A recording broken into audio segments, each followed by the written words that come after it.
soy la profesora Milena Hernández. Hoy quiero hablarles del ciclo celular.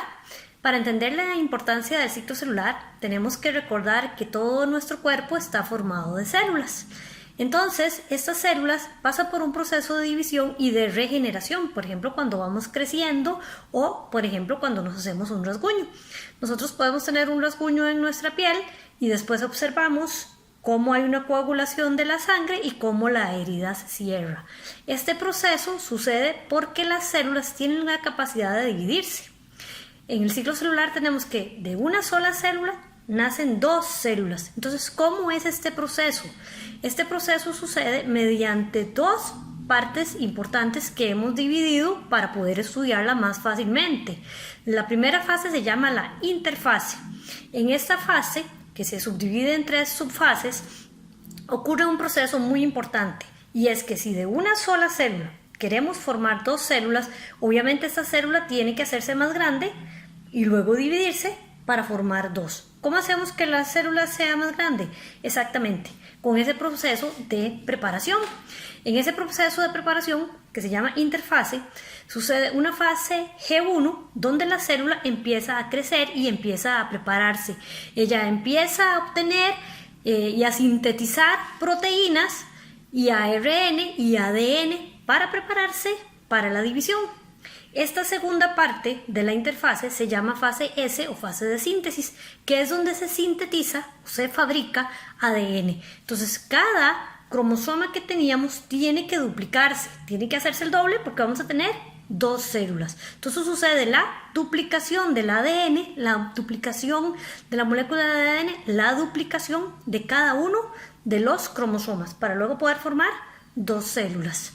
Luego de que los cromosomas se han duplicado, hay otra fase de crecimiento donde la célula toma más energía y más nutrientes para poder dividirse. Acuérdense que no solo el núcleo se va a dividir, sino que también tiene que dividirse todas las estructuras y todas las organelas que están en el citoplasma. Por ejemplo, las mitocondrias. Entonces vamos a tener que tener el doble de mitocondrias para poder formar dos células. Tenemos la interfase con tres subfases G1, S y G2. Luego de esto, cuando la célula ya está lista, entramos a la mitosis, que es el segundo proceso del ciclo celular. La mitosis, a su vez, se divide en varios procesos. Para simplificarlo, vamos a hablar de los procesos principales. La profase, pro significa antes, es cuando ya se prepara el núcleo para dividirse. Entonces, de los centriolos salen unas estructuras, unas fibras, que se llama el uso acromático, que son más o menos flexibles, pero rígidas, como si tuviéramos la tela que tira el hombre araña. ¿Okay? Entonces, ellas empiezan a prepararse para la división nuclear. Los cromosomas empiezan a ser visibles al microscopio. ¿Por qué? Porque se condensan. Eran como hilos que andaban por todo lado. Estos hilos se condensan como que si los tuviéramos enrolladitos. Entonces ya los cromosomas empiezan a verse. Con el celular podemos verlos, la forma de cromosomas unidos en el centro por el centrómero. En la segunda fase de la mitosis, la metafase, esas estructuras, el uso acromático, llevan a los cromosomas hacia el centro de la célula. Este centro de la célula, por eso se llama metafase, porque está, por decirlo así, en la mitad.